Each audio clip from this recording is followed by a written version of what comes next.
বিক্রমপুর নদীর পাড়ে গিয়েছিলাম, তাই একটু ভিডিও করলাম। ভিডিওটা আপনাদেরকে দেখাচ্ছি, অবশ্যই ভিডিওটা ভালো লাগবে। ট্রলার ওই পার থেকে এই পারে লোকজন আসে, ওই পারের থেকে আরেকটা ট্রলার আসলো। এই যে লোকগুলো এখন নামবে, দেখছেন ট্রলার চলে আসছে। নদী পথে যাতায়াতটা খুবই ভালো আর খুবই লাগে, দেখেন সবাই নেমে যাচ্ছে। কিন্তু সবাই ওই পার চরের থেকে আসলো। এই যে নারিশা বাজার ঘাট, এইখানে নামলো, নেমে এখন জার্জির গন্তব্যে যাবে। ঢাকা যাবে, কেউ কেউ বিভিন্ন জায়গায় যাবে, কেরানীগঞ্জ যাবে। আর এই যার যেখানে গন্তব্যে সে সেখানে চলে যাবে, এই যে যাচ্ছে। আর এই যানবাহনটা কিন্তু খুবই ভালো নদীর পথে, যদি কেউ ভয় না পায় চলার পথে। নদীর পানির ঢেউ দেখছেন, ও ঝুমঝুম আওয়াজ।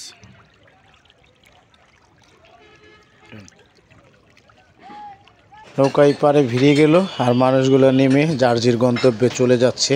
যে যেখানে যাবে তার কাজে চলে যাচ্ছে। তো এরকম দৃশ্য দেখতে যার যার ভালো লাগে অবশ্যই আমাদেরকে কমেন্টে জানাবেন। আরও কোথাও গেলে যেন আপনাদেরকে এরকম ভালো ভালো দৃশ্য আমরা ভিডিও করে দিতে পারি। মানে কি বলবো ভাই, নদীর পাড়ে যতক্ষণ ছিলাম পানটা জুড়িয়ে গেছে, একদম দেখার মতো একটি দৃশ্য। তো আমার কাছে অবশ্যই ভালো লাগছে। আপনাদের কাছে যদি ভালো লেগে থাকে তো অবশ্যই কমেন্টে জানাবেন। আর কোন ধরনের আপনারা ভিডিও চান তাও বলতে পারবেন কমেন্টে, আমরা ওই ধরনের ভিডিও আপনাদেরকে দিব। বা আর আমার হচ্ছে গাড়ি চালানোর পেশা, তো গাড়ি চালাই, গাড়ি চালাইতে চালাইতে কত দেশে কত বিদেশে চলে যাই। সেখানকার যেটা আমার চোখে ভালো লেগে যায় সেই ভিডিওগুলো দিয়ে থাকি।